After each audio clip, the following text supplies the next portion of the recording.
ये महत्वपूर्ण तिथि है गोपाष्टमी। हम लोगों को इसी विषय में आज चर्चा करना है। हम लोग श्रीमद् भागवतम के श्लोक की आवृत्ति करेंगे। श्लोक है 10वें स्कंध के 15वें अध्याय का 1 नंबर का श्लोक। सबको आवृत्ति करना चाहिए, लेकिन जो लोग आवृत्ति करना चाहते हैं वो केवल बोलना चाहेंगे तो नहीं बोल पाएंगे। उनको बोलना है तो पहले सुनना पड़ेगा। सुनते समय ध्यान रखेंगे तभी बोल पाएंगे। सुनते समय ध्यान नहीं रखेंगे, अपने से प्रयास करेंगे तो ठीक से नहीं बोल पाएंगे। जो अभ्यस्त है उनकी बात दूसरी है, वो ध्यान से सुन करके पीछे से आवृत्ति करना चाहिए। ओम नमो भगवते वासुदेवाय।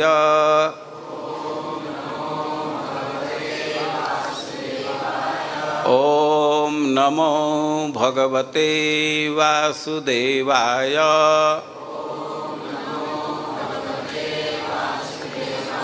ओम नमो भगवते वासुदेवाय।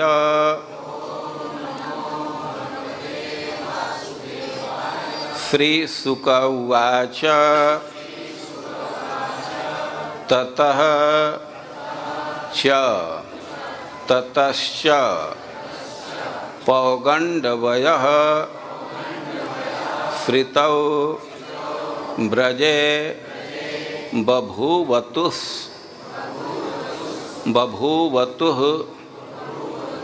तौ बभूवतुस्तौ पशुपाल सम्मतौ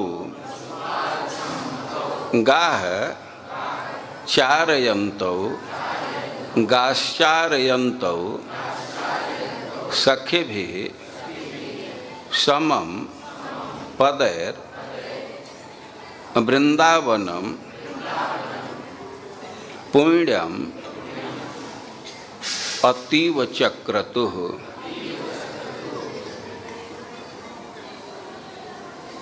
अनंत बनाया है तो पदैर रेप छोड़ दिया है, इसमें ठीक है। श्री शुक उवाच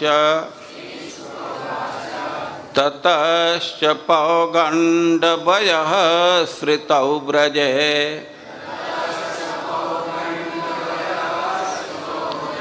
बभूवतुस्तौ पशुपाल सम्मतौ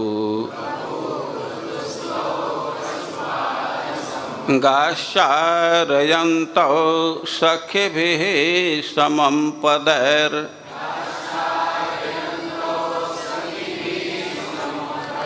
वृंदावनं पुण्यमतीव चक्रतुः।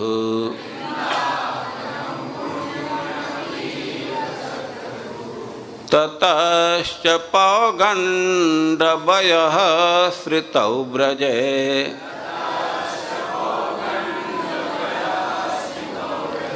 बभूवतुस्तौ पशुपाल सम्मतौ गाश्चारयन्तौ सखिभिः समं पदैर्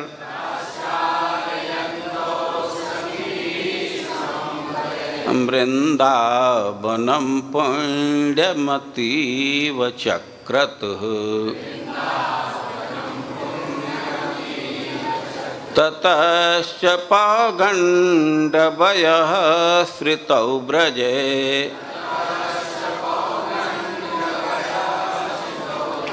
बभूवतुस्तौ पशुपाल सम्मतौ गाश्चारयन्तौ सखिभिः समं पदैर्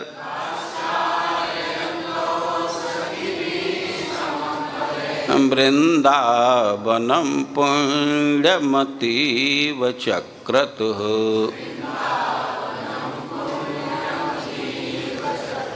सब लोग साथ में बोलिए। श्री शुक उवाच। सब लोग साथ में बोलिए। श्री शुक उवाच। ततश्च पौगण्डवयः स्मृतौ व्रजे बभूवतुस्तौ पशुपालसम्मतौ गाश्चारयन्तौ सखिभिः समं पदे वृंदावनं पुण्यमतीव चक्रतुः। फिर से एक बार। श्री शुक उवाच। ततश्च पौगण्डवयः स्मृतौ व्रजे बभूवतुस्तौ पशुपालसम्मतौ गाश्चारयन्तौ सखिभिः समं पदे वृंदावनं पुण्यमतीव चक्रतुः।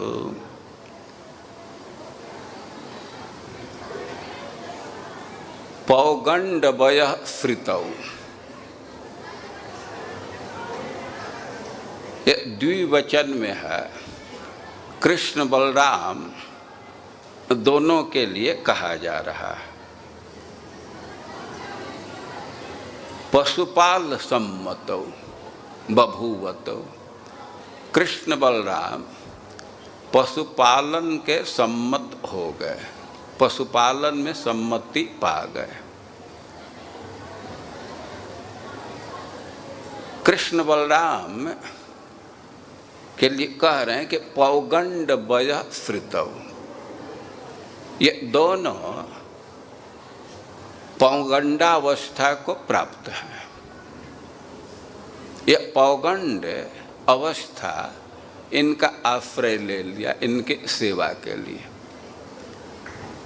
और कृष्ण बलराम दोनों पौगंड अवस्था में पहुँचे हैं। आप ध्यान देंगे और कृष्ण बलराम के उम्र में बहुत अंतर नहीं है, 8 दिन का अंतर है।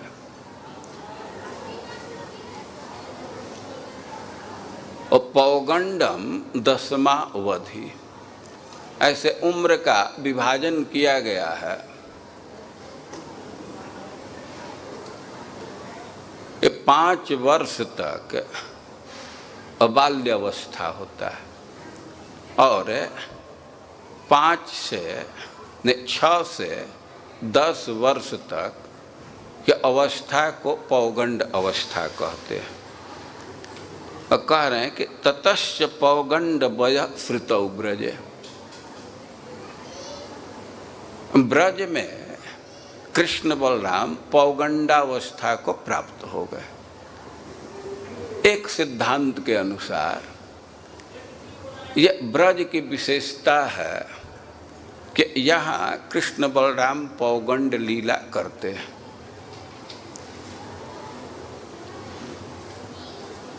इसमें विवाद हो सकता है, 2 पक्ष हो सकता है, लेकिन कम से कम एक पक्ष यह है कि इस भौम वृंदावन में ही कृष्ण बलराम पौगंड लीला का आस्वादन करते हैं।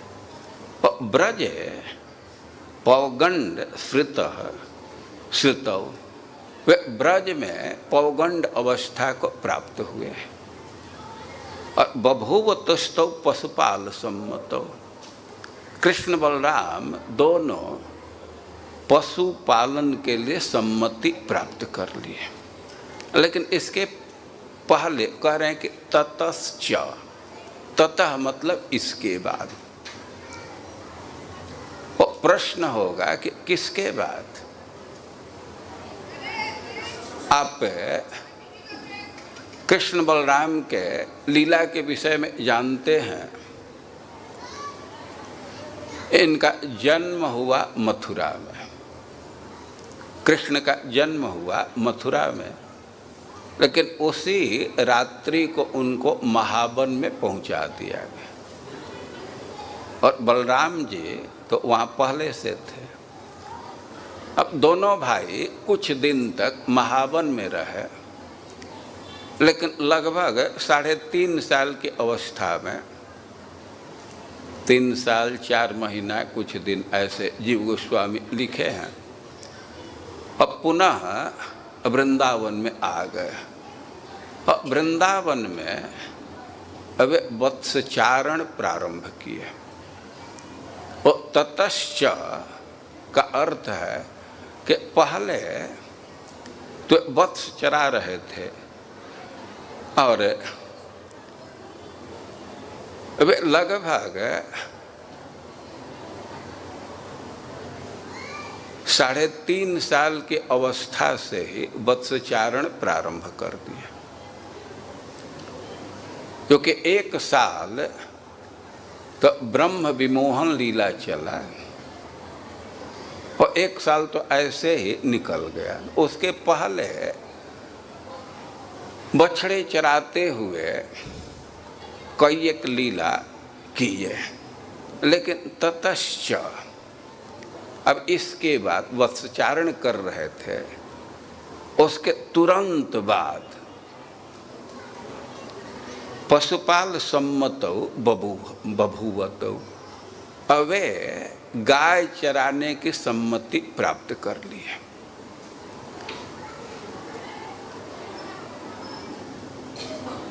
गाय चराना और बछड़े चराने में अंतर होता है। परम पूज्य लोकनाथ महाराज कहते हैं कि this is the day of promotion of Krishna Balram. वे पहले बछड़े चराते थे, अब उनका पोस्ट बढ़ गया, अब गाय चराने वाले हो गए। लेकिन ततश्च ठीक तुरंत बाद, ऐसा नहीं है कि स्विच करने के लिए 1 घंटा का नोटिस पीरियड और क्या क्या, यह नहीं। 5 साल के अवस्था तक तो बछड़ा चराए ही। अब जेम ही वे पौगंड अवस्था को प्राप्त हुए, 6ठा साल प्रारंभ हुआ, वे पशुपालन में सम्मति प्राप्त कर लिए। और गाश्चारयन्तो सखभी समम पदे वृंदावनम पुण्यमतीव चक्रतु, और गाय चराते हुए अब वृंदावन को अति पवित्र कर दिए, यह अति सुंदर कर दिए। यहाँ जो सुखदेव गोस्वामी वर्णन कर रहे हैं, इनके शब्दों पर विचार करना चाहिए। ततश्च तुरंत बाद, कोई गैप नहीं है। पौगंड वयः फ्रुतौ, वे पौगंडावस्था में स्थित हैं और दोनों भाई पशुपाल सम्मतौ बभूवतौ, पशुपालन में सम्मति प्राप्त कर गए। अरे भाई 6 साल के बच्चे हैं, अभी 6ठा साल प्रारंभ हुआ, अभी तो 5 साल व्यतीत किए हैं, और उनको पशु ने गाय चराने के लिए भेजा जा रहा है, सम्मति दे रहे हैं, तो एक विचित्र बात लगती है। लेकिन अब कुछ ऐसी स्थिति आ गई कि उनको पशुपालन में सम्मति देना पड़ा। आप जानते हैं कि पहले वे बछड़ा चरा रहे थे। ये बछड़ा चराने के लिए भी माता पिता बहुत शौक से नहीं भेजे। 3.5 साल के लड़के को बछड़ा चराने के लिए भेज दिया जाए, ये कोई उचित बात नहीं लगती। लेकिन अब कृष्ण बलराम के स्वभाव पर विचार करना चाहिए। उस अवस्था में क्या स्थिति थी कि माता पिता बछड़ा चराने के लिए भेज दिए। अब कृष्ण के स्वभाव पर विचार करेंगे, उनके जीवन चरित्र को देखेंगे तो ऐसा देखा जाता है कि उनको जन्म से ही गो वंश के प्रति बहुत प्रेम है। वे अभी बहुत कम अवस्था के हैं, लेकिन अभी तुरंत गायों के बीच में चले जाते थे। अब गायों के बीच में जाने का अवसर तो कम मिलता था। ब्रज के गोपियां हैं और कृष्ण के सुरक्षा के लिए प्रायः कृष्ण को अपने गोद में रखती थी। लेकिन अब कभी कभी उनको भूमि पर उतार करके और थोड़ा सा आपस में बातचीत करने लगी, या किसी कार्य के लिए चली गई, थोड़ा सा अवसर मिलने पर अब कृष्ण घुटने के बल से बड़ी तेजी से जा करके और चूल्हा से आग निकाल करके अपने मुंह में डालने लगते थे।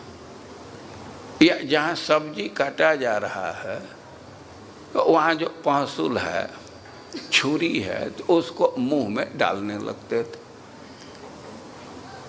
और उनके चंचलता को देख करके गोपियाँ बहुत खुश भी थी, लेकिन बहुत चिंता व्यक्त करती थी। थोड़ा सा उनको भूमि पर रखी और ये बहुत तेजी से जा करके वह चूल्हा से आग निकाल करके मुंह में डालने लगते थे। और कभी कभी तो गोपियाँ ऐसे बोल देते थे कि अरे इतना शैतान लड़का तो भगवान किसी दुश्मन को भी न दे। स्त्रियों का स्वभाव है कि अपने लड़के को कुछ अटपटा बात बोलती हैं, वो भी स्नेह का उद्रेक है, लेकिन वही बात कोई दूसरी स्त्री बोल दे तब तो लड़ जाएंगी। कोई दूसरी स्त्री कह दे कि तुम्हारा लड़का खराब है, वो एकदम लड़ जाएंगी। हाँ तार सोना के हमार माटी के।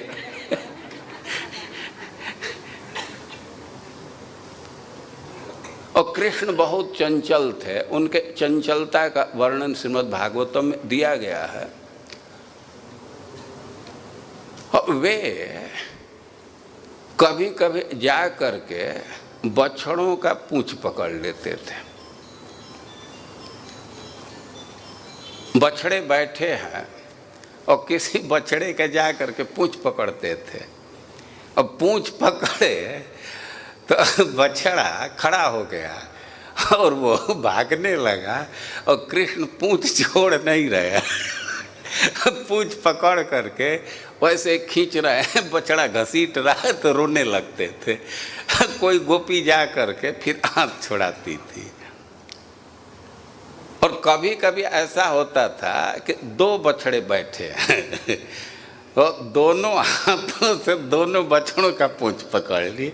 अब दोनों बछड़े दो दिशा में भाग रहे हैं, खड़ा होकर के खींच रहे हैं और कृष्ण किसी का भी छोड़ नहीं रहे, रोने लगते थे, आया ऐसे करते थे। गोपियाँ कहते थे कितना बेवकूफ है,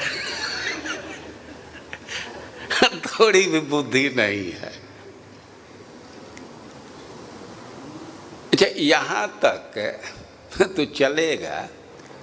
अब कभी कभी ऐसा होता था कि कोई सांड बैठा है या बैल बैठा है और कृष्ण धीरे धीरे जाते थे और उसके शरीर पर चढ़ जाते थे। पीछे हिस्सा से पूंछ पकड़ कर धीरे धीरे शरीर पर चढ़ गए। अब शरीर पर चढ़ गए तो बैल को कोई प्रतिकार नहीं है। वो बैल को यह सांड को तो बहुत अच्छा लग रहा है, उसके हृदय में भी वात्सल्य भाव है, तो सुख के मारे वो तो अपना देह और पसार देता है। देखिए, इस बात का अनुभव वे व्यक्ति अधिक सुगमता से कर सकते हैं जो अपने बच्चों के साथ ऐसा व्यवहार का अनुभव किए। कोई छोटा सा बच्चा है, पिता के शरीर पर चढ़ता है तो पिता को सुख का ही अनुभव होता है, कोई उद्विग्न नहीं होता है। और वैसे ब्रज में जो भी सांड हैं, बैल हैं, और उनमें भी कृष्ण के प्रति वात्सल्य है, और कृष्ण उनके शरीर पर चढ़ रहे हैं तो वैसा ही भी आनंद अनुभव कर रहे हैं जैसा एक पुत्र अपने माता पिता के शरीर पर चढ़ता है। तो वे तो सुख के मारे और अपने शरीर को फैला देते हैं, लेकिन कृष्ण जाते जाते उनके सींग को पकड़ लेते हैं, वो हिलाने लगते हैं। अब इसको देख करके नंद बाबा या जो दूसरे बड़े बूढ़े लोग हैं तो वे बहुत भयभीत हो जाते थे, और थोड़ा सा अवसर मिलने पर कृष्ण ऐसा करने ही लगते थे। अब नंद बाबा को बड़ी चिंता होने लगी कि इतना खूंखार झखाड़ इनका सिंह है, कहीं सिंह चला दिया तो पेट फट जाएगा। कभी कभी पूंछ पकड़ करके खड़ा हो जाते थे, या कभी कभी गाय के स्तन में अपना मुंह डाल करके उसका छेमी अपने मुंह में डाल करके पीने लगते थे।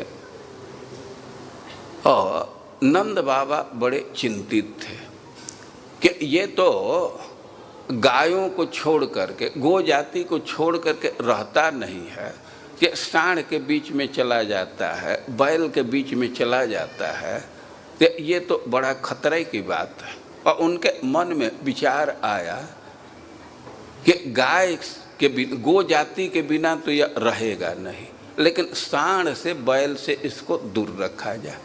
और उनके मन में विचार आया कि यदि बछड़ों के साथ इसको भेज दिया जाए तो सुरक्षित रहेगा। भाई बछड़ा से तो कम खतरा है ना, सांड लात मार दे, ये सींग में उठा करके फेंक दे तो ज़्यादा खतरा है। और एक दिन माँ यशोदा से प्रस्ताव रखे, कृष्ण के स्वभाव को देख रही हो, इसको गो जाति से इतना प्रेम है कि गाय के बिना नहीं रह सकता, बैल के बिना नहीं रह सकता, तो अच्छा होगा कि इसको बछड़ों के साथ भेज दिया जाए। अब इतना बात माँ यशोदा सुनी, वो तो भड़क गई, नंद बाबा से कहने लगी, अरे कैसे जबान निकाल दिए, ये ब्रह्मा जी आपके छाती में करेजा रखे हैं कि पत्थर रखे हैं? ये लड़का बछड़ा चराने लायक है, या कैसे बोल दिए? और नंद बाबा समझाने लगे कि अच्छा थोड़ा विचार करो कि बछड़े के साथ ज़्यादा सुरक्षित है कि सांड के साथ? ये बिना गो जाति के साथ तो रहेगा नहीं। अच्छा मान लो कि तुम कितना दिन घर पर रखोगे, आखिर कर्म तो यही करना है ना, धंधा तो यही है ना, तो आज से ही ट्रेनिंग हो जाए तो क्या हर्जा है। अब नंद बाबा जब ऐसे समझाए तो माँ यशोदा को भी बात समझ में आ गई, और उसके लिए तैयार हो गई कि कम से कम 3-4 घंटा तो सांड बैल से दूर रहेगा ना, और बछड़े के साथ भेज दिए। भगवान बछड़े चराते थे, लेकिन अब तो कोई गाय बच्चा दी है और फिर वे गर्भ धारण की और दूसरा बच्चा दे दी। अब दूसरा बच्चा दे दी तो जो पहले के बछड़े हैं तो उनको गाय के साथ भेजना है, ये तो स्वाभाविक प्रक्रिया है। अब मुक्त स्तन्य हो गए, अब दूध नहीं पी रहे हैं, तो उनको गाय के झुंड में भेजना होगा। लेकिन अब स्थिति यह हो गई कि जिन बछड़ों को कृष्ण चराए हैं और वे बछड़े गाय में जाने को तैयार नहीं है। गोप लोग प्रयास करते थे कि इनको छेंक करके घेर करके गायों के झुंड में भेज दिया जाए, लेकिन वो दौड़ करके कृष्ण के पास ही आ जाते थे।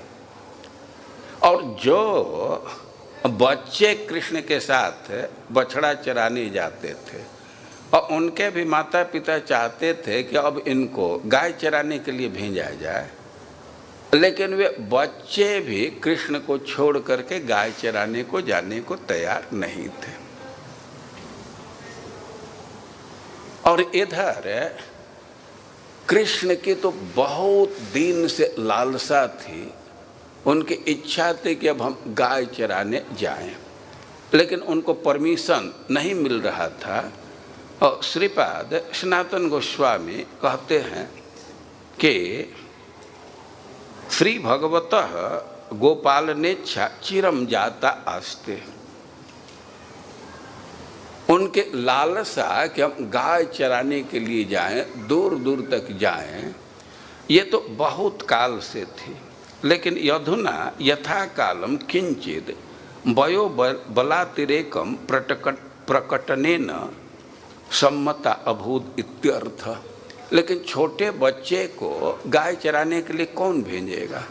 और कृष्ण अपने शरीर को बढ़ा करके अधिक उम्र का दिखने वाला बना करके गोपों के बीच में प्रस्तुत करते थे।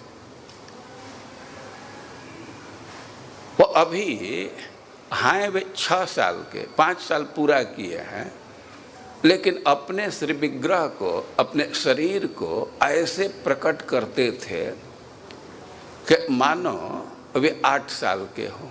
और थोड़ा सा अपना उम्र बढ़ा रहे थे और अपने बल का प्रदर्शन कर रहे थे और अपने आग्रह को भी दोहरा रहे थे। शब्द से भी वे गोचारण के लिए अपनी इच्छा को व्यक्त करते थे।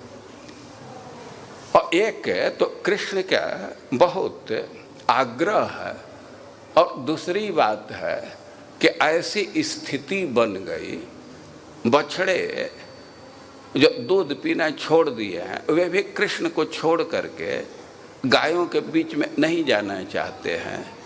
बच्चे जो कृष्ण के साथ बछड़ा चराए थे तो वे भी गाय चराने के लिए नहीं जाते हैं, उसके लिए नहीं तैयार हैं। और इन सब परिस्थितियों को देख करके जो दूसरे ग्वाल थे, चरवाहे थे, वे नंद बाबा से कहने लगे कि यह गाय चराने के लिए जाए तो इसमें कोई कठिनाई नहीं है, हम लोग हैं और हम लोग देख लेंगे। और वे सम्मति दे दिए, लेकिन माँ यशोदा तैयार नहीं हो रही थी। लेकिन कृष्ण बहुत आग्रह करने लगे, वे अपने इच्छा को प्रकट कर रहे हैं, आग्रह को प्रकट कर रहे हैं, और इसको ब्रज भाषा में व्यक्त किया गया। आपके पास जो पन्ना है उसमें इसको देख सकते हैं। जिसके पास पन्ना नहीं है तो एक बार फिर आपके पास कुछ एक्स्ट्रा है न, पीछे हाथ उठाएंगे तो दे देंगे। और राम इधर दे दीजिए, इधर देखिए, इधर भी देखो, कुछ बाकी है, हाथ उठाएंगे तो दे देंगे। और भगवान कह रहे हैं कि आज मैं गाय चरावन जई हूँ। अबे माँ यशोदा से बहुत जोर दे करके कहने लगे कि माँ मैं आज गाय चराने के लिए जाऊंगा। माँ यशोदा कह सकती है कि इसकी क्या जरूरत पड़ गई, क्यों जाओगे गाय चराने? तो कह रहे हैं कि वृंदावन के भांति भांति फल अपने कर्म खई हो। कि माँ हमारी इच्छा है कि वृंदावन में जा करके और अपने हाथ से फल को तोड़ करके, तुरंत वृक्ष से तोड़ करके और बिल्कुल ताज़ा ताज़ा फल खाएं। अब इस बात से तो स्पष्ट लगता है कि भगवान को फ्रिज का फल बहुत पसंद नहीं है। ताज़ा फल उनको पसंद है, लेकिन अब ताज़ा नहीं मिलेगा तो मजबूरी में तो उसको भी वो खाएंगे ही भोग लगाने पर। लेकिन वे अपनी इच्छा प्रकट कर रहे हैं कि वृंदावन के भांति भांति फल अपने घर में खई हों, अपने कर में खई हों। हम वन में जाना चाहते हैं क्योंकि हमारी इच्छा है कि अपने हाथ से एकदम ताज़ा फल तोड़ करके और विविध प्रकार के फल को तोड़ करके मैं खाऊं। अब ऐसा कह रहे हैं तो माँ यशोदा कहने लगी कि ऐसी बात कहो जनिवार्य, देखो अपनी भांति, कि ये बात मत कहो। अरे थोड़ा अपने शरीर के तरफ भी देखो, अपने उम्र के तरफ भी देखो। तुम वन में जाने वाले हो, जानते हो गाय को चराने के लिए दूर जाना होता है। अब बछड़ा तो प्रायः गांव के नज़दीक ही चर लेते हैं, उनको बहुत दूर नहीं भेजा जाता है। और बछड़ा और गाय के चरवाही में दो अंतर है। एक तो बछड़े कम समय के लिए चरने के लिए जाते हैं, वे घर से बाहर लेट जाते हैं, उनको 8-9 बजे निकाला जाता है और 1:30-2 बजे वे वापस आ जाते हैं। समय भी कम होता है और दूरी भी कम रहता है, प्राय वे गांव के नज़दीक चरते हैं। लेकिन गाय को तो सूर्योदय के पहले ही निकालते हैं, सूर्योदय के समय निकालते हैं और सूर्यास्त के समय वे लौटती हैं, सूर्यास्त से थोड़ा पहले, और समय भी अधिक होता है। और गाय चरने के लिए बहुत दूर तक जाती है कि तनक तनक पग चली हैं कैसे, आवत हुई हैं रात। अरे तुम अपने टांग को देखो, साइज देखो, वो छोटा छोटा टांग से, छोटे छोटे पैर से तुम उतना दूर कैसे जाओगे।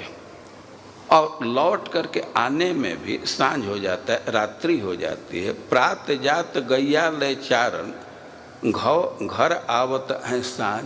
जानते हो गाय के साथ सुबह ही निकलना पड़ता है और आते आते संध्या हो जाते हैं। और तुम्हारे कमल बदन मिलई हैं, रेंगत घाम मांझ। देर तक घूमना पड़ता है और धूप लगने से तुम्हारा कोमल मुख कुम्हला जाएगा। अब ऐसे माँ यशोदा कह रही है कि तुमको गाय में जाने नहीं दूंगी, यह जो तुम आग्रह कर रहे हो वो ठीक नहीं है, क्योंकि तुम्हारा शरीर बहुत कोमल है और घाम लगने से वो झुलस जाएगा, कुम्हला जाएगा। तो भगवान कहते हैं कि तेरी सौ में घाम न लागत, भूख नहीं कछु नेक। भगवान कृष्ण भी कहने लगे कि माँ मैं बिल्कुल सत्य कह रहा हूँ, तुम्हारा सौगंध खा करके कह रहा हूँ कि विधाता ऐसा शरीर दिया है कि इस पर घाम का तो कोई असर ही नहीं होता है। हमारा जो शरीर है वो कितना भी कड़ाका का धूप हो और हमारे शरीर पर उसका अंतर नहीं होता है। भगवान कुछ गलत तो नहीं बोल रहे हैं। अरे जो छोटा सा जीवात्मा है और उसको भी आग नहीं जला सकता, और जो चित्त घन है और उसको घाम क्या सुखाएगा। और जहाँ तक भूख की बात है तो इस समय तो हमको एकदम भूख नहीं है। अरे इस समय भूख नहीं है, लेकिन थोड़े देर के बाद तो भूख लगेगी ना। लेकिन अब भगवान ऐसे झटका से कहते हैं कि माँ सहमत हो जाए कि भूख तो एकदम नहीं है। लेकिन कितना हूँ माँ यशोदा कह रही हैं, लेकिन कृष्ण अपने आग्रह पर टिके हुए हैं, बार बार कह रहे हैं कि ना हम गाय चराने के लिए जाएंगे। और सूरदास प्रभु कहो न मानत परियो अपनी टेक। माँ यशोदा समझाने का प्रयास कर रही हैं कि ना अभी तुम गाय चराने लायक नहीं हो। लेकिन कृष्ण अपने हठ पर डटे हुए, अपने हठ पकड़े हुए, वे नहीं मान रहे। वो अपनी इच्छा प्रकट कर रहे हैं, प्रबल इच्छा प्रकट कर रहे हैं। आज मैं गाय चरावन जई हूँ, आज मैं गाय चरावन। वृंदावन के भांति भांति फल अपने कर मैं खई हूँ।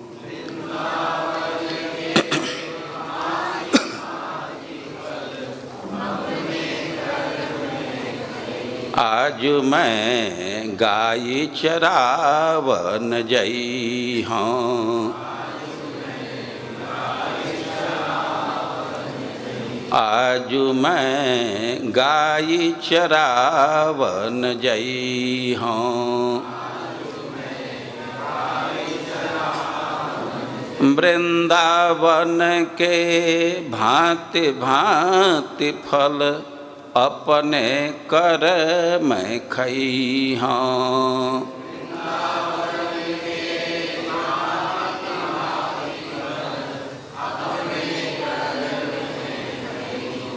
ऐसी बात कहो जनिवारे, देखो अपनी भांति।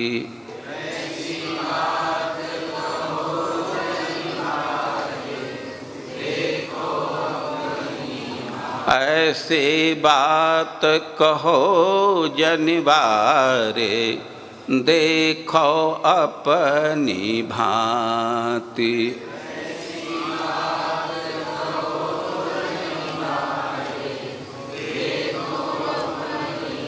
तनक तनक पग चली हूँ कैसे, आवत वही हैं राती।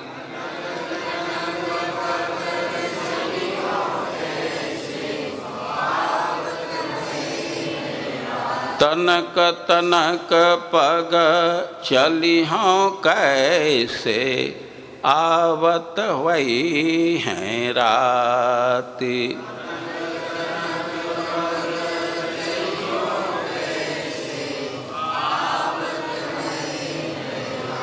प्रात जात गई आल चारन, घर आवत हैं सांझे।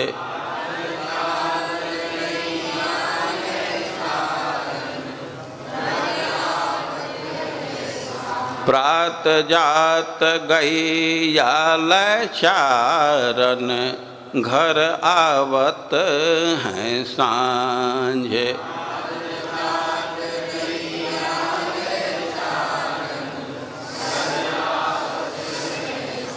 तुम्हारे कमल बदन को मिलई हैं, रेंगत घाम हिमांझे।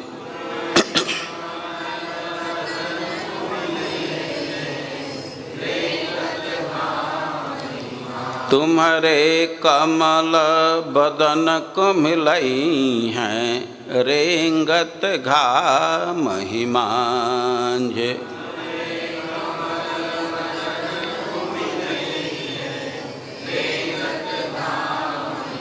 तेरी सौ मोहि घाम न लागत, भूख नहीं कछुने।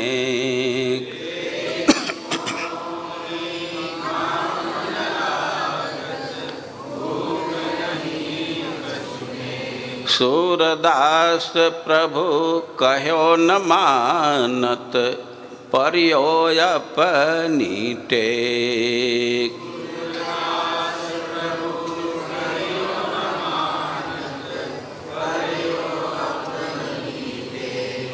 बार बार कृष्ण आग्रह कर रहे हैं, माँ मना कर रही है, लेकिन वे अपना हठ पकड़े हैं और वे आगे कहते हैं मैया हाँ गाय चरावन जई हो, माँ मैं तो गाय चराने के लिए जाऊंगा ही।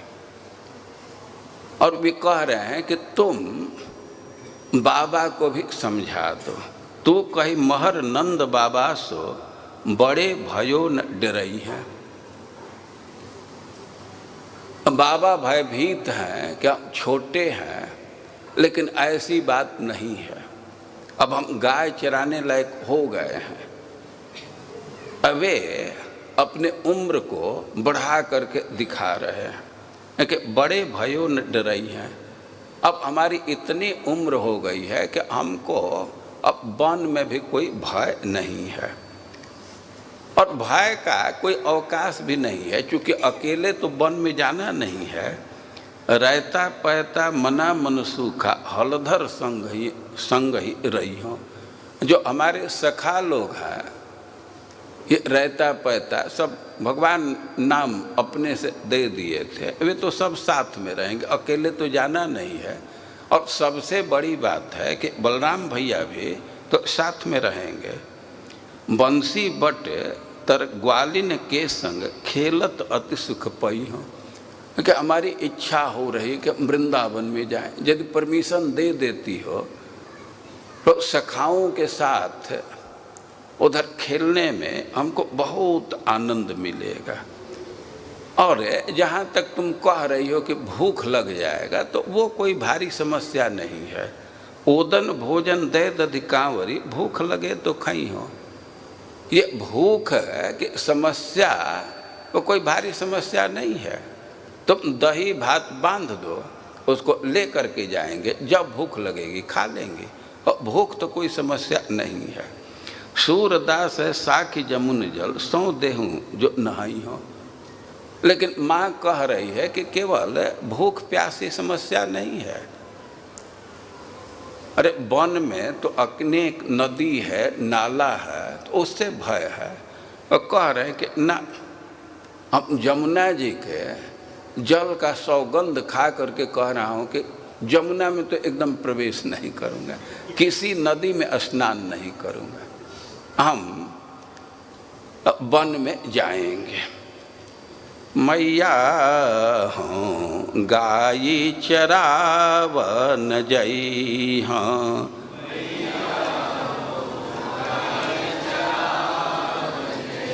मैया हूँ गाई चरावन जई हाँ।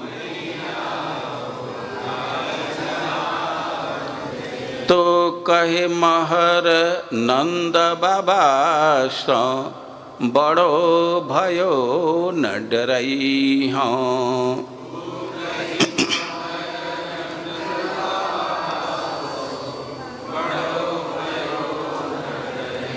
मैया हूँ गाय चरावन जई हाँ। हाँ मतलब हम, मैं, मैया हूँ गाय चरावन जई हाँ।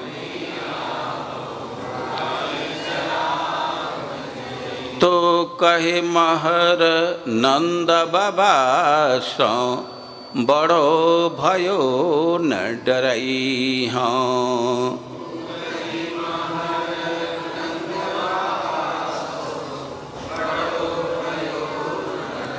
रहता पैता मना मन सुखा हलधर संग ही रही हाँ।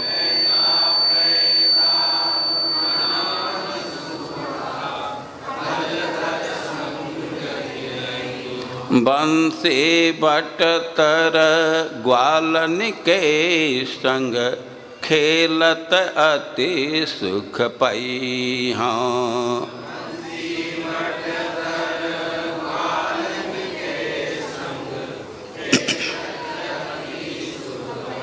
ओदन भोजन दधि कांवरी भूख लगे तै खई हाँ।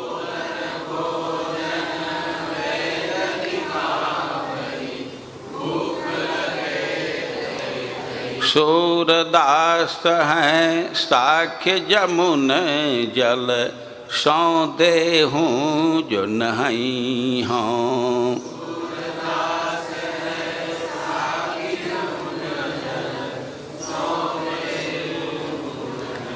मैया हों गाय चरावन जई हों। मैया हों गाय चरावन जई हों। तो कहे महर नंद बाबा सो, बड़ो भयो न डरई हों।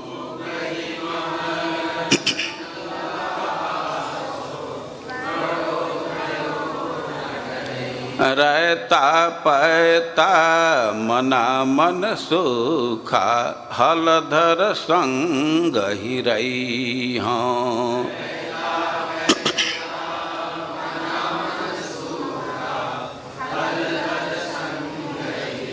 बंसी बट तर ग्वालिन कै संग, खेलत अति सुख पई हों।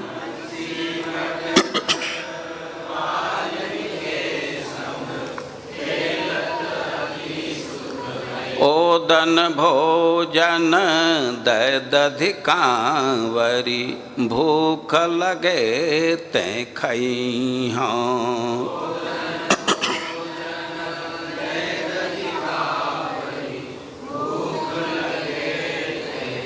सूरदास है साख्य जमुन जल, सौ देहूँ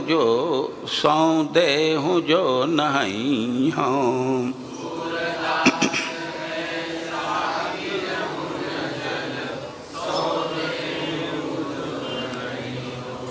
और भगवान का अतिशय आग्रह था गोचारण के लिए। अब माँ यशोदा देख ली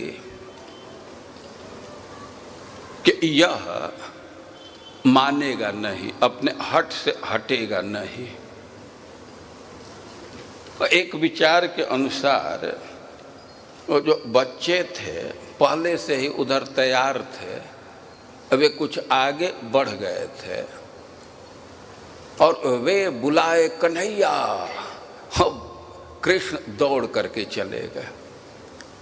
एक सिद्धांत के अनुसार जब माँ देख ली कि अब तो ये मानेगा नहीं, जाएगा ही, हो एक कृत्य का आयोजन की, ब्राह्मणों को बुलाई और मांगलिक कृत्य किया गया और इसके बाद कृष्ण को गोचारण के लिए भेजा गया। ऐसा पद्म पुराण में लिखा गया है कि शुक्लाष्टमी कार्तिकेतु स्मृता गोपाष्टमी बुधई। जो शास्त्र के जानकार व्यक्ति हैं और कार्तिक के शुक्ल पक्ष को गोपाष्टमी कहते हैं। तद दिन वासुदेवो भूत गोप पूर्वम तो वत्सप, क्योंकि आज के ही दिन अष्टमी के दिन ही वसुदेव नंदन श्री कृष्ण गोप हुए। पहले थे वे वत्सप थे, पहले बछड़े का पालन करने वाले थे। कार्तिक शुक्लाष्टमी को, कार्तिक शुक्ल पक्ष के अष्टमी को अब गोप हो गए, गोप का पालन करने वाले हो गए। और आज के दिन नंदगांव में बहुत भारी उत्सव मनाया जाता है। कृष्ण बलराम निकलते हैं और नंदगांव के सब लोग उनको गिफ्ट देते हैं, मिठाई देते हैं और सबका आशीर्वाद ले करके भगवान गोचारण के लिए निकलते हैं। और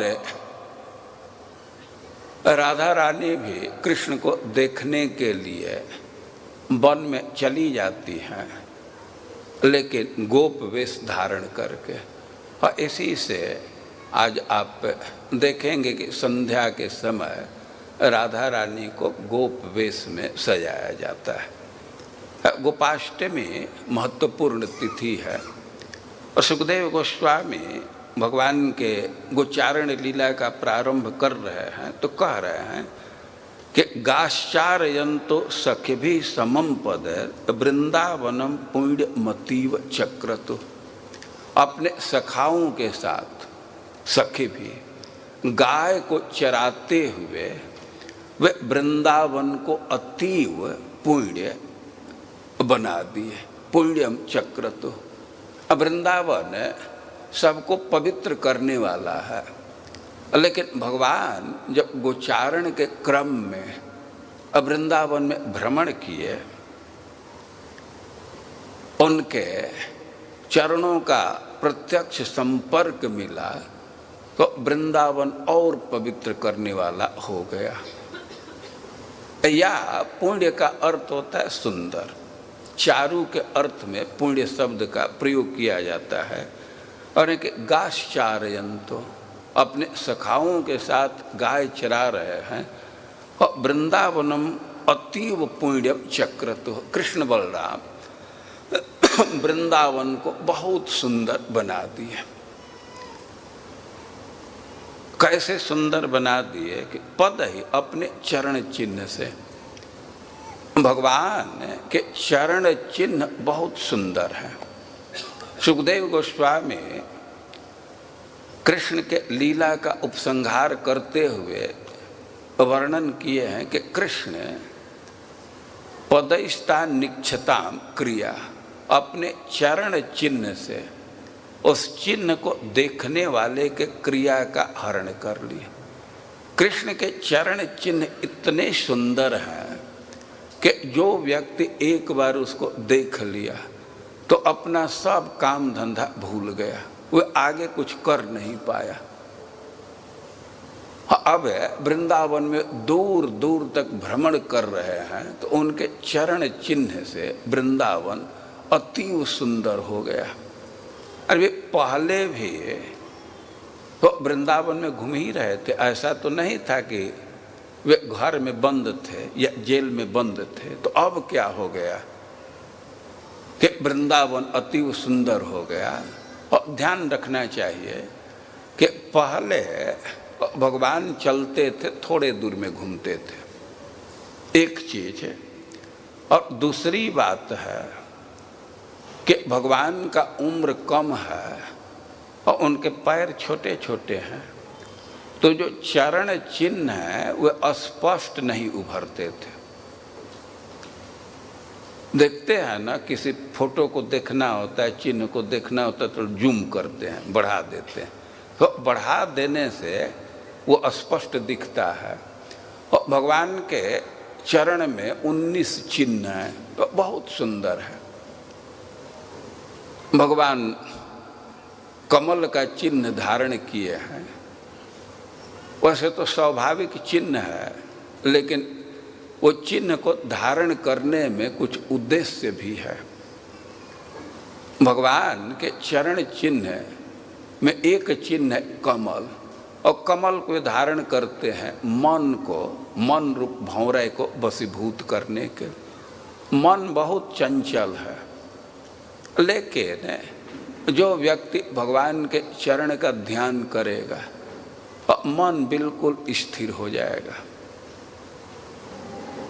भौरे के विषय में कहा जाता है कि भौरों की क्षमता है कि कमल के पंखुड़ी की बात क्या है, वे काट को भी छेद सकते हैं, लेकिन कमल से उनका इतना अनुराग है कि कमल को छोड़ करके वे इधर उधर नहीं जाते। कभी कभी कमल के लोभ में पड़े हैं, सूर्यास्त हो जाता है तो कमल बंध जाता है, कमल बंद हो गया तो उसी में बंध गए। लेकिन कमल से इतना उनको प्रेम है कि उसका त्याग नहीं करते। पंखुड़ी जो एकदम कोमल है, बहुत आसानी से छेद कर सकते हैं, लेकिन छेद करके बाहर नहीं निकलते हैं। और बहुत सारे भक्त प्रश्न करते रहते हैं, मन बड़ा चंचल है, कैसे इसको स्थिर करें। भगवान अपने भक्तों के मन को स्थिर करने के लिए ही अपने चरण में कमल का चिन्ह धारण किए।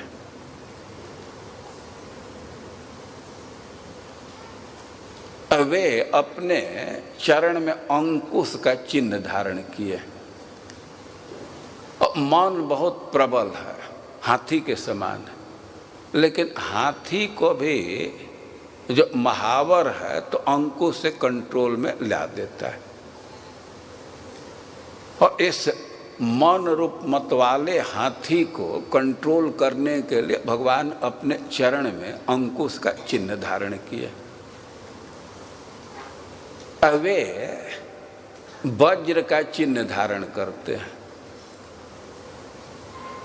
समल शैल, ये मानो पाप का पहाड़ है तो उसको ध्वस्त करने के लिए वज्र धारण करते हैं। वज्र में शक्ति है कि पहाड़ को भी वो चूर्ण कर देता है। एक प्रसिद्ध कथा है कि पहले पर्वतों को पंख था, जैसे पक्षी के पंख है, पंख से वो उड़ते हैं, और पहले पर्वत भी अपने पंख से उड़ा करते थे। भाई पर्वत उड़े और उससे में तो कोई आपत्ति नहीं है, लेकिन कभी कभी आ करके किसी गांव पर ही बैठ जाते थे। अब कोई पहाड़ किसी गांव पर बैठ गया तो अब गांव वालों की क्या होगी? अब तो गांव तो ध्वस्त हुआ ना। अब इस कठिनाई को देख करके लोग इंद्र से प्रार्थना किए कि कुछ उपाय कीजिए, और इंद्र अपने वज्र से पर्वतों के पंख को तोड़ दिए। अब पर्वत स्थिर है, अब समस्या खत्म हुई। और भगवान वज्र धारण करते हैं कि ये जो लोगों का समल है, पाप है, और भले ही पहाड़ के समान हो, लेकिन भगवान के चरण उसको ध्वस्त कर देंगे। इसी बात के आश्वासन के लिए वे वज्र को धारण करते हैं। तो सब चिन्ह है कि महिमा दी गई है। तो भगवान के चरण चिन्ह बहुत सुंदर है, और उनके छोटे छोटे चरण हैं, और वे स्पष्ट नहीं उभरते थे, लेकिन अब वे जो पौगंड अवस्था में हो गए तो चरण चिन्ह स्पष्ट अंकित हो जाते हैं, स्पष्ट दिखते हैं। और भगवान गाय चराने के क्रम में बहुत दूर दूर तक प्रसरण करते हैं, चलते हैं, और कह रहे हैं कि पद ही चरण चिन्ह से वृंदावनम पुण्यमतीव चक्रत। वृंदावन अतीव सुंदर हो गया, पहले से ही सुंदर है लेकिन अब बहुत सुंदर हो गया। भगवान के चरण चिन्ह उभर रहे हैं। भगवान को जब गोचारण के लिए जाना हुआ तो पहले तो माँ सहमत नहीं थी, लेकिन बाद में सहमत हो गई, लेकिन कहे कि ठीक है तुम जाओ, लेकिन हम जूता लाए हैं, उस जूता को पहन करके जाओ। खूब सुंदर जूता लाई थी कि इस जूता को पहन करके जाओ, बहुत कंकड़ लगेंगे और कंटक है, और तुम्हारे पैर तो बिल्कुल कोमल हैं। भगवान कहते हैं कि ना माँ, ये तो उचित नहीं होगा, मैं तो गाय के सेवा के लिए जा रहे हैं ना। गाय तो जूता पहन करके नहीं जाती हैं, तो स्वामी के पैर में जूता नहीं और सेवक जूता पहने, तो यह तो उचित नहीं है। माँ कही कि उसकी चिंता मत करो, सब गायों को जूता की व्यवस्था की जाए। जो पशु हैं और उनके नाल ठोकते हैं तो जूता जैसा ही है, लोहे का जूता, सब गायों की व्यवस्था की जाएगी। और भगवान कहे कि ना, देखो ये जो गाय की सेवा है ये पूजा है ना, वो पूजा जूता पहन करके किया जाता है, ये तो धर्म के विरुद्ध हो जाएगा। और माँ का आग्रह था कि जूता पहन करके जाए, लेकिन भगवान उसके लिए तैयार नहीं हुए। अब माँ भी अब धर्म के कृत्य में जो पूजा पाठ है तो क्यों जूता पहनने को कहेगी। और भगवान माँ को कन्विंस कर लिए माँ सहमत हो गई कि ठीक है पूजा है तो भाई हम पूजा में क्यों विघ्न डालेंगे। वृंदावन की विशेषता है कि भगवान यहाँ बिना जूता का चलते हैं और ऐसा अवसर दूसरे जगह नहीं मिलता। ये जो ब्रज की भूमि है इसको भगवान के चरण का निरावरण स्पर्श मिलता है। दूसरे धाम में यह सुविधा नहीं है। भगवान प्रायः तो गरुड़ जी के पीठ पर ही बैठ करके चलते हैं और कहीं पैदल भी चलना हुआ तो खूब अच्छा जूता पहन करके चलते हैं। लेकिन ब्रजभूमि की विशेषता है कि इसको भगवान के चरण का निरावरण संश्लेष मिलता, स्पर्श मिलता। अब पृथ्वी बहुत प्रसन्न रहती है। देखिए पृथ्वी और भगवान का कई एक प्रकार का संबंध है और ये भगवान में बाधक नहीं होता है। आप प्रसिद्ध श्लोक बोलते हैं न, त्वमेव माता च पिता त्वमेव। भगवान में विरोधी गुण एक साथ रहते हैं। तो एक सिद्धांत के अनुसार तो पृथ्वी देवी भगवान के सास हैं, मदर इन लॉ हैं। भगवान के जन्म के समय का वर्णन किया गया है कि पृथ्वी बहुत प्रसन्न है। तो एक भक्त ने लिखे हैं कि ये तो स्वाभाविक है, दामाद घर में आता है तो सास प्रसन्न होती ही है। लेकिन एक दृष्टि से देखा जाए भगवान पृथ्वी के पति हैं।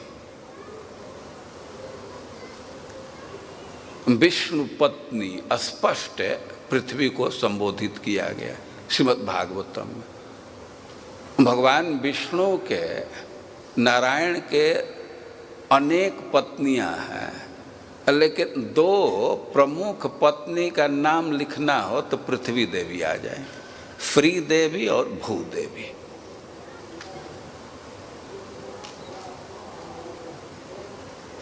और भगवान के चरण का स्पर्श पा करके पृथ्वी देवी बहुत आनंदित होती है। कृष्ण के अन्वेषण कर रही हैं गोपियां तो कह रही हैं कि ये रोमांचित है, पृथ्वी से अंकुरण हो रहा है कि रोमांचित है, बतला रहा है कि कृष्ण के चरणों का स्पर्श है। कोई कह रही है कर नई बराह देव वित्वालिंगन किए थे, उसी से हो सकता है कि प्रसन्न हो। और कोई कहे ना ना इतना ये प्रसन्न नहीं हो सकती। किसी दूसरे को पता हो या न हो, ये पृथ्वी को तो जरूर पता है कि कहाँ कृष्ण है, इसको बतलाना चाहिए। लेकिन ये तो सवतिया डाह रख रही है, सवतिया डाह रख रही है, ये नहीं बतलाएगी। और भगवान के चरण का स्पर्श पा करके पृथ्वी बहुत आनंदित होती है। और जैसे कोई पत्नी है तो अपने पति के द्वारा प्रदत्त टिकुली को, बिंदी को सजा करके रखती है, तो वैसे ही पृथ्वी देवी भगवान के चरण चिन्ह को बड़ा ही संजो करके रखती है। ऐसा वर्णन किया गया है कि भाई पृथ्वी देवी का शरीर तो पूरा भूमंडल है, पूरा भूमंडल ही उनका शरीर है, लेकिन वृंदावन उसका ललाट है। और भगवान का जो चरण चिन्ह है तो ललाट पर बिंदी के समान है, टिकुली के समान है। तो ऐसा देखा जाता है कि जो पतिव्रता नारी है और गर्मी हुआ मुंह को धोती है, कुछ करते हैं, लेकिन बिंदी को बचा लेती है, उसको नहीं मिटने देती है। तो वैसे ही पृथ्वी देवी बहुत संजो करके रखती है। और भगवान गाय चराने के क्रम में बहुत दूर दूर तक चल रहे हैं और उनका चरण चिन्ह स्पष्ट उभर रहा है और इससे वृंदावन बहुत सुंदर लग रहा है। और सुखदेव गोस्वामी कह रहे हैं कि गाश्चारयंतो सकवी समम पद वृंदावनम पुण्यमतीव चक्रतु, अति सुंदर बना दिए। एक गोचारण की महिमा है। अब एक प्रश्न होगा कि भगवान इतने उतावले क्यों हैं, क्यों इतना आग्रह कर रहे हैं गाय चराने के लिए। देखिए, वृंदावन में अनेक प्राणी हैं, उनके शरीर में अंतर है, लेकिन कोई भी प्राणी है तो सब भगवान से प्रेम करते हैं। और कुछ प्राणी तो गांव में हैं, जैसे मनुष्य हैं, गाय हैं, तो ये तो गांव में है। लेकिन कुछ कुछ प्राणी हैं कि वन में ही रहते हैं। ये हरिण तो गांव में नहीं आते हैं। वन के जो वृक्ष हैं तो वे तो चाह करके भी नहीं आ पाते हैं, वे वही हैं। और भगवान को एक एक प्राणी से प्रेम है, सब प्राणी उनसे प्रेम करते हैं और सबका प्रति उत्तर वे देना चाहते हैं। भगवान की विशेषता है उनसे प्रेम करने वाले के भावना का वे आदर करते हैं। तो जो वन्य प्राणी है, वन्य में ही रहते हैं, वन में ही रहते हैं, और उनके भावना का सम्मान करने के लिए, उनको प्रत्युत्तर देने के लिए, उनके प्रेम के आस्वादन के लिए भगवान बहुत उद्यत थे वन में जाने के लिए, गाय चराने के लिए। हो जब वे गाय चराने के लिए निकले, अब उस समय वृंदावन के क्या स्थिति है, और इसको सुखदेव गोस्वामी आगे के श्लोकों में वर्णन किए। वे कह रहे हैं कि वृंदावन को अतीव सुंदर बनाए, ये तो ठीक है, लेकिन अब वृंदावन का वर्णन कर रहे हैं। तन माधवो बेण मुदीरयन वृत गोपैर गृणद्भि स्वजसो बलान्वितः पशुन् पुरस्कृत्य पशव्यमाविशत् विहर्तु कामः कुसुमाकरं वनम्। भगवान के गोचारण के आग्रह के पीछे कारण है वन्य प्राणियों को दर्शन देना और अपने सखाओं के साथ विविध प्रकार से खेल करना। और कह रहे हैं कि तन माधवो वेणु मुदीरयन वृतो गोपर गृणद्भि स्वजसो बलान्वित। भगवान गोचारण के लिए निकल रहे हैं और उस दृश्य को प्रस्तुत कर रहे हैं कि बलराम जी उनके साथ हैं और गोपर गृणद्भि गोपर वृत, और जो कृष्ण बलराम के सखा हैं और कृष्ण के जस का गान कर रहे हैं, उनका कीर्तन कर रहे हैं और कृष्ण को घेरे हुए हैं। कृष्ण के चारों तरफ वे चल रहे हैं और गान कर रहे हैं। और तन माधवो वेणु मुदीरयन वृतो गोपर गृणद्भि स्वजसो बलान्वित पशुन पुरस्कृत्य पशव्य माविशत।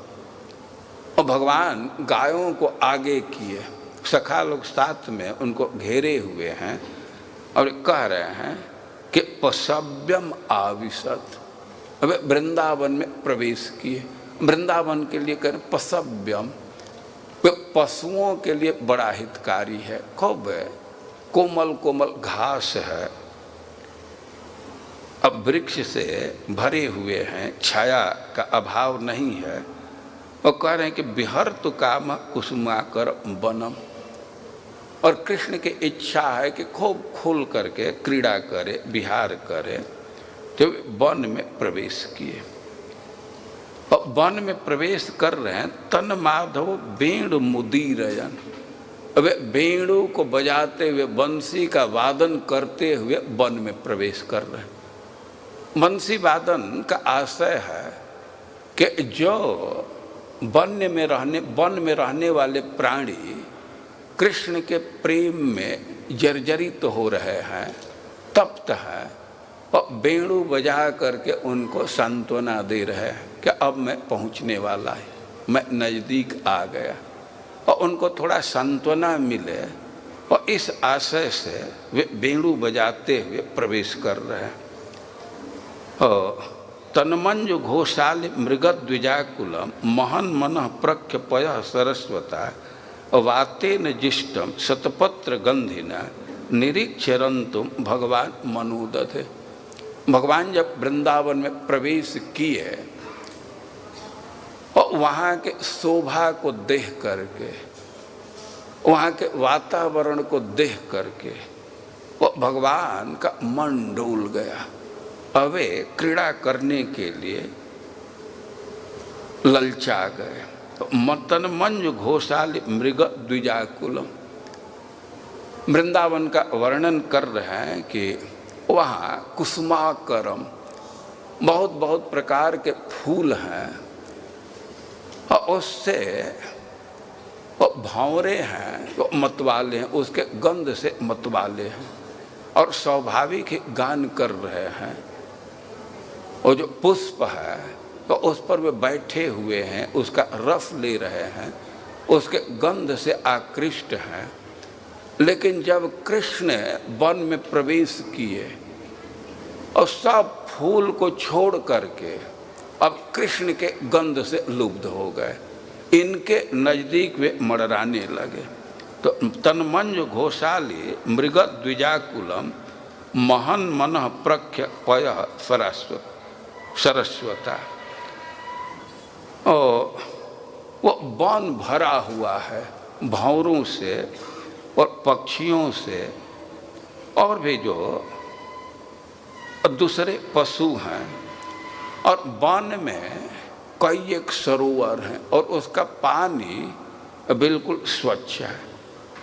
जो सरोवर हैं वृंदावन के, उनके जल का स्वच्छता का वर्णन एक उदाहरण से कर रहे हैं, एक तुलना करके कर रहे हैं। कह रहे हैं कि महन मनः प्रख्य पय सरस्वता। और वृंदावन के जो सरोवर हैं, जलाशय हैं, तो उसके जल वैसे शुद्ध हैं जैसे महत् पुरुष का मन शुद्ध होता है। वे मन कि गंदगी है राग द्वेष काम क्रोध, खास करके दूसरे का अपकार करने की जो भावना है, तो मन की सबसे बड़ी गंदगी है। लेकिन जो महान व्यक्ति हैं, संत पुरुष हैं, और उनके मन में ये सब भावना नहीं होती है, काम क्रोध से मुक्त होते हैं, खास करके परद्रोह की भावना से बिल्कुल मुक्त होते हैं। रामचरितमानस में वर्णन किया गया है, जब भगवान लंका पर विजय प्राप्त कर लिए, रावण का वध कर लिए, रावण का वध कर लिए, सीता को प्राप्त कर लिए, लेकिन अब एक समस्या थी कि 14 साल का अवधि पूर्ण होने वाला था, और भगवान विचार कर रहे हैं कि 14 साल कहीं क्रॉस किया तब तो भरत अपना प्राण ही त्याग देगा। और भरत के प्राण की रक्षा के लिए भगवान जल्दी से अयोध्या में लौटना चाहते, और चार्टेड प्लेन लिए अब अयोध्या के लिए प्रस्थान किए, और अपने सखाओं को, अपने सहयोगियों को भी प्रस्ताव दिए कि भाई अयोध्या दर्शन करने की इच्छा हो तो आप लोग भी चल सकते हैं। और सब बंदर तैयार हो गए कि ठीक है, एक बार रामलला का दर्शन करके आते हैं, अयोध्या का दर्शन करके आते हैं। तो सब बंदर लोग भी तैयार हो गए, और भगवान तो उनको अयोध्या के दर्शन के लिए लाए थे। लेकिन अयोध्या में आए तो अब यहीं वे रह गए, घर द्वार को भूल गए। कई एक महीना बीत गया, लेकिन भगवान का रोज दर्शन होता था, उनके साथ बैठते थे और उनको छूट था, जहाँ से भगवान का ठीक से दर्शन हो उधर बैठते थे। भगवान भले ही नीचे बैठे हैं, लेकिन उन लोगों को ऊपर से ठीक दर्शन दे रहा है तो वृक्ष पर ऊपर बैठते थे और भगवान के सानिध्य से बहुत उनको सुख मिल रहा था। और वर्णन किया गया है कि बिसरे गृह सपने हो सुधि नाही। अब अयोध्या में रहते हुए भगवान के दर्शन से उनको इतना सुख था कि बिसरे गृह सपने हो सुधि नाही। अब घर द्वार को भूल गए, वो स्वप्न में भी उसका स्मरण नहीं आता था। ये बंदर कोई बहुत विरक्त नहीं होते, उनके स्वभाव में विरक्ति नहीं है, बहुत आसक्त होते हैं। और एक एक बंदर के कितनी कितनी पत्नियां होती हैं, कितनी कितनी बंदरियां होती हैं। लेकिन वर्णन कर रहे हैं कि बिसरे गृह सपने सुधि नाही। अयोध्या में भगवान के दर्शन में इतना मन को आनंद था कि वे भूल गए, अब घर का स्मरण नहीं आ रहा। उदाहरण दे रहे हैं, जिमि परद्रोह संत मन में। वो उदाहरण दे रहे हैं कि जैसे संतों के मन में दूसरे को कष्ट देने की भावना कभी नहीं आती है। यह मन के बहुत भारी अशुद्धि है, और भी अशुद्धि है। और यहाँ वर्णन कर रहे हैं कि महन मनः प्रख्य पयः सरस्वता वाते न जुष्टम शतपत्र गंधिना निरीक्षरंतु भगवान मनुदधे। भगवान वन में प्रवेश किए तो देख रहे हैं कि सब जगह फूल खिले हुए हैं, भंवरे गुंजार कर रहे हैं, पक्षियाँ चहक रहे हैं, दूसरे भी पशु आनंद में हैं। और जो सरोवर है उसका जल बिल्कुल खिला हुआ है, जल बिल्कुल स्वच्छ है। और शतपत्र गंधिना, उसमें कमल के उत्तम उत्तम जाति खिले हुए हैं। वाते न जुष्टम शतपत्र गंधिना, और उससे गुजर करके हवा चल रही है। और पानी के संपर्क से हवा शीतल है, कमल के संपर्क से सुगंधित है। और निरीक्ष और बातें न जुष्ट, और हवा में कोई तेजी नहीं है। तो हवा का जो गुण होता है, मंद होना अच्छा माना जाता है, शीतल होना अच्छा माना जाता है, सुगंधित होना अच्छा माना जाता है। और तीनों स्थिति वृंदावन में। और इस वातावरण को देख करके, वृंदावन की शोभा को देख करके अरंतुम भगवान मनुदध है, भगवान का मन ललायित हो गया रमण करने के लिए। और भगवान वृंदावन को देख करके लुब्ध हो गए। और जो वृंदावन के प्राणी हैं उनका क्या व्यवहार है, अब इसका वर्णन कर रहे हैं कि सतत्र तत्रारुण पल्लव श्रिया फल प्रसूनोर भरेण पादयो स्पृशन शिखान विक्ष वनस्पतिन मुदा स्मयन निवाहाग्रज मादि पुरुष। और भगवान जिधर जिधर जा रहे हैं और सतत्र तत्र अरुण पल्लव श्रिया तन माधव श्लेष से कह रहे हैं कि वन में माधव प्रवेश कर रहे हैं। माधव मतलब बसंत। और जैसे बसंत के आगमन से वन की शोभा बढ़ जाती है, वृक्ष प्रसन्न हो जाते हैं और उनमें कोमल कोमल पत्ते आने लगते हैं। और वृक्ष का सबसे सुंदर हिस्सा कोमल कोमल पत्ता है, पल्लव जिसको कहते हैं। और कह रहे हैं कि सतत्र तत्रारुण पल्लव श्रिया, भगवान के आगमन से वृक्षों को इतनी प्रसन्नता हुई कि तत्काल उसमें कोमल कोमल पत्ते निकलने लगे, लाल लाल पल्लव निकलने लगे। और इससे वृक्ष बहुत सुंदर लग रहे हैं। और फल प्रसून और भरीण पादयो, और उनमें फल और फूल भर गए। अब फल और फूल वृक्षों में इतने आ गए कि उनके उरुभरीण बहुत भार बढ़ जाने से वो वृक्ष झुक गए।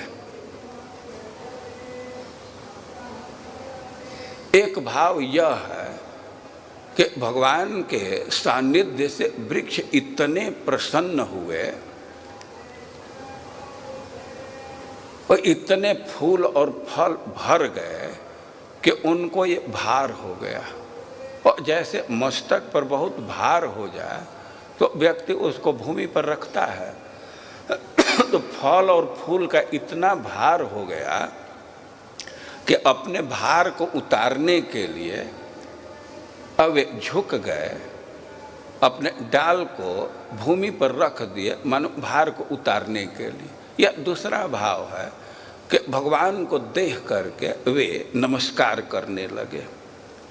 या यही वर्णन कर रहे हैं कि पादयो स्पृशन। अब जहाँ भगवान जा रहे हैं वृक्ष झुक करके उनके चरणों का स्पर्श कर रहे हैं, भगवान को प्रणाम कर रहे हैं। वृक्ष वनस्पतिन मुदा स्मयन निवाहाग्रज मादि पुरुष। भगवान वृक्षों के इस व्यवहार को देख रहे हैं और उनको मुदा बहुत प्रसन्नता हो रही है। तो अस्मयन निवाहाग्रज मादि पुरुष, वे मुस्कुराते हुए विनोद करते हुए बलराम जी से कहने लगे। भगवान जिधर जिधर जा रहे हैं वृक्ष फूल और फल से झुक करके भगवान के चरणों का स्पर्श कर रहे हैं। अब वृक्षों के इस व्यवहार को देख करके भगवान बहुत प्रसन्न है और प्रसन्न हो करके बलराम जी से विनोद के स्वर में कहने लगे। अग्रजम, और उनके बड़े भाई हैं उनसे कह रहे हैं। श्री भगवान उवाच, भगवान जी कह रहे हैं, अहो अमी देव बरामरार्चितम पादाम्बुजं ते सुमनः फलार्हणम् नमन्तु पादाय शिखाभिरात्मनस्तमोपहत्यै तरुजन्म यत्कृतम्। बलराम जी को संबोधित कर रहे हैं कि हे देव बर, हे देवताओं में श्रेष्ठ है। अमी, वे दिखा रहे हैं वृक्षों के तरफ, निर्देश दे करके कह रहे हैं कि इनको व्यवहार को देखिए। ते पादाम्बुजम अमरार्चितम, जिससे चरणों के देवता लोग, जिससे आपके चरणों की अर्चना देवता लोग करते हैं और उसी चरण में ये आपको नमस्कार कर रहे हैं। सुमन फलार्हणम शिखा उपादाय, ये फल और फूल जो पूजा की सामग्री है, अर्हण है, इसको ले करके नमंती, वो अपने शिखा से, अपने मस्तक से आपको नमस्कार कर रहे हैं। और नमस्कार कर रहे हैं तो उनके मन में एक कामना भी है।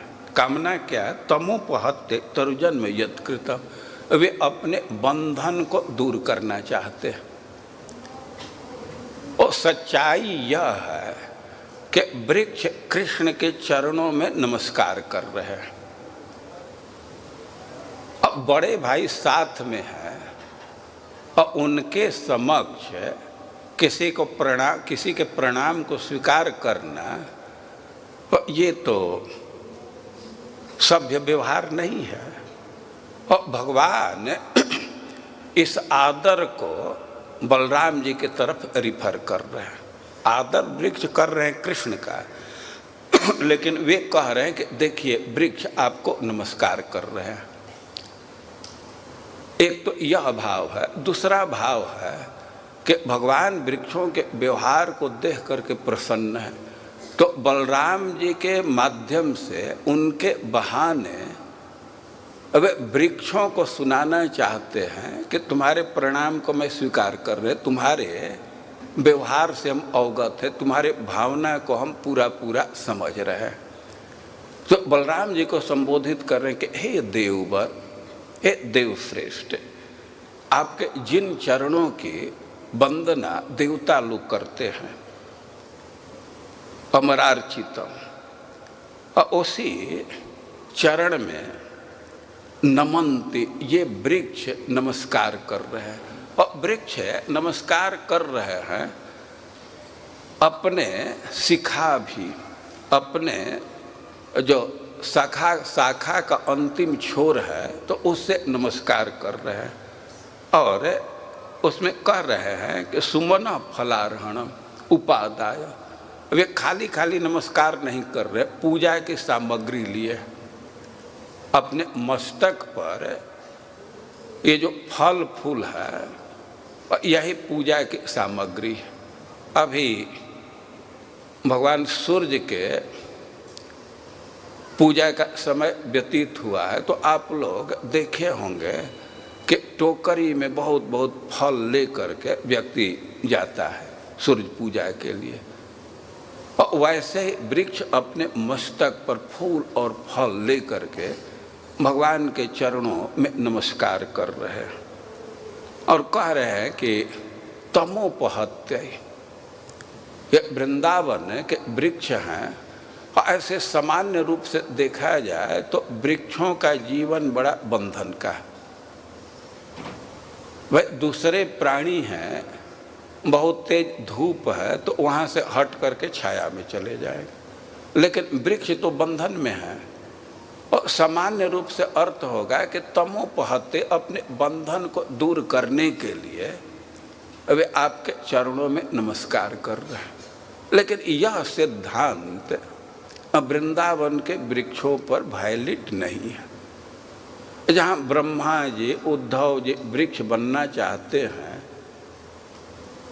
और बंधन स्वीकार करने के लिए ना, यह सिद्धांत वैलिड नहीं है। अब वृक्ष बंधन महसूस कर रहे हैं वृंदावन के, लेकिन उनका बंधन दूसरा है। उनके मन में एक ग्लानि है। ग्लानि इस बात की है कि भगवान जब वन में चल रहे हैं, आगे बढ़ रहे हैं, जो दूसरे पशु पक्षी हैं तो भगवान के साथ आगे चले जाते हैं, लेकिन वृक्षों का बंधन है कि भगवान नज़दीक आए तो वे चरण छू रहे हैं लेकिन भगवान के पीछे पीछे जा नहीं सकते। और इसी को बंधन कर रहे हैं, तमो कह रहे हैं। और बलराम जी को संबोधित करके कह रहे हैं कि नमस्कार कर रहे तमोपहत्य, अपने बंधन को दूर करने के लिए। और यह बात बलराम जी से बोल करके मानो भगवान वृक्षों को आश्वासन दे रहे हैं कि जल्द ही तुमको भी सौभाग्य मिलेगा, जल्दी जल्दी जाने के लिए। हम तुम्हारे भावना को समझ रहे हैं कि तुम अपने बंधन को दूर करना चाहते हो, साथ साथ चलना चाहते हो, और हम इस भावना को समझ रहे हैं और जल्दी ही यह पूर्ण होगा, तुम्हारा बंधन दूर होगा, साथ साथ चलने का अवसर मिलेगा। और अब एक दूसरे दृष्टि से अर्थ किया जाए, भगवान वृक्षों का परिचय दे रहे हैं। वृक्ष आपके चरणों में नमस्कार कर रहे हैं फल फूल के साथ। वृक्षों का आईडी क्या है, ये कौन है? और कह रहे हैं कि तमोपहत्ते तरुजन्म यत्कृतम, ये जो वृंदावन के वृक्ष हैं और उनको जन्म ही दिया गया है दूसरे के बंधन को दूर करने के लिए। जो व्यक्ति वृक्ष का दर्शन करेगा, वृंदावन के वृक्ष का दर्शन करेगा, उसके विषय में श्रवण करेगा और उसके बंधन दूर हो जाएंगे। तो वृक्षों का परिचय है कि तमोपहत्ते तरुजन्म यत्कृतम, देखने वाले, उनके विषय में सुनने वाले के बंधन को दूर करने के लिए जिनको वृंदावन में स्थापित किया गया, ये वृंदावन के वृक्षों का परिचय है। और जो व्यक्ति वृंदावन के वृक्ष का दर्शन करता है, उसका स्पर्श करता है, प्रणाम करता है, और उसका माया बंधन दूर हो जाता है। और माया बंधन दूर होने की बात क्या है? ऐसा लिखा गया है कि नमो नित्यम वृंदावन तरु लताभ्याम करुणया किरंतेभ्य सर्वानपि च पुरुषार्थन सकृदपि विलोकनात् संस्पर्शनात् श्रवण कथनाश्च स्मरणतः विभान्ति व्यापारे प्रकृति रसे सारात्म महसः। कि जो वृंदावन के वृक्ष उनको तो मैं बार बार नमस्कार कर रहा और वृंदावन के वृक्षों का परिचय दे रहे हैं कि जो व्यक्ति सकृद अपि एक बार भी वृक्षों का स्मरण कर लिया या उनका दर्शन किया, उनका स्पर्श किया या उनके विषय में श्रवण किया, उनका कीर्तन किया और किरंतिभ्य सर्वानपि पुरुषार्थात्, अब वे सारे पुरुषार्थ को फेंकते रहते हैं, प्रदान करते रहते हैं और वे खुद प्रकृति के बंधन से परे हैं, वे प्रकृति के बंधन में नहीं हैं। और तमोपहत्य दूसरे के बंधन को दूर करने के लिए उनको वृक्ष के रूप में स्थापित किया गया। एक भक्त तो लिखते हैं कि पंचार्थान प्रेम भक्त्यंतान विचिन्वन्ते बुधा मुधा। अरे किसी को ज्ञान होगा, विद्वान होगा, वो इधर उधर वो पुरुषार्थ का अन्वेषण नहीं करेगा, वो तो व्यर्थ का इधर उधर पुरुषार्थ का अन्वेषण कर रहा है। कोई भी पुरुषार्थ, चाहे 4 पुरुषार्थ हो या पंचम पुरुषार्थ हो। और कुछ लोग तो ऐसे हैं कि कृतार्था किल तिष्ठन्ते वृंदारण्य तृणाश्रित, और जो वृंदावन के घास का आश्रय ले लिया, तृण का आश्रय ले लिया, तो वह तो कृतार्थ है, उसको कोई चिंता नहीं। ये बेकार का लोग इधर उधर घूमते रहते हैं, साधन में लगे हुए हैं पुरुषार्थ प्राप्ति के लिए। वृंदावन के वृक्ष की क्षमता है, यहाँ के घास की क्षमता है कि उसका आश्रय ले लीजिए, पुरुषार्थ प्रदान कर देगा। और जो हो भगवान वृक्षों के व्यवहार के तरफ ध्यान दे रहे हैं, वृक्ष नमस्कार कर रहे हैं और बलराम जी को संबोधित करके वे कह रहे हैं कि अपने बंधन को दूर करने के लिए वृक्ष नमस्कार कर रहे हैं।